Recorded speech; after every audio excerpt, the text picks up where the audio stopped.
Matul il-ġurnata tal-ħadd ġiet organizzata l-Car Free Day, attività bil-għan li tqajjem kuxjenza favur kwalità aħjar tal-arja.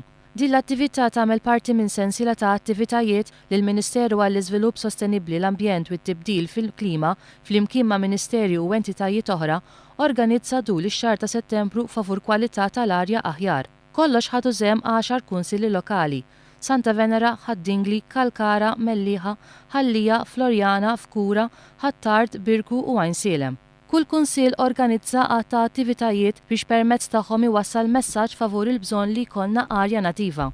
Fil-lokalità ta' Birkirkara ġiet organizzata mixja mir-Richmond Foundation, waqt li fil-lokalità ta' Pembroke ġiet organizzata mixja u dawra bir-rota mill-Inspire. Għal-walkathon li saret f'Pembroke ipparteċipa l-Ministru Leo Brincat.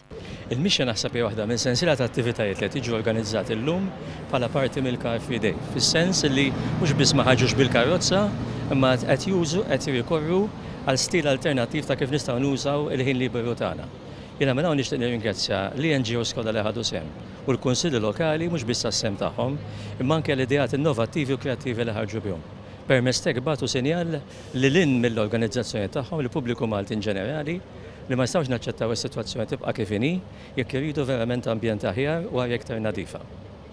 Fost l-inizjattivi mtella mill-kunsilli lokali u l-NGOs kien hemm kompetizzjoni tal-fotografija dwar l-esperjenzi differenti tan-nies fl-użu ta' transport pubbliku u mezzi oħra li ma jħammġux, fun run, mixjiet u dawriet bir-roti u l-użu tat-tajsa tal-pass. F'xi lokalitajiet ittellaw anke diskussjonijiet għal residenti dwar il-kwalità tal-arja u l-effetti fuq is-saħħa tal-bniedem.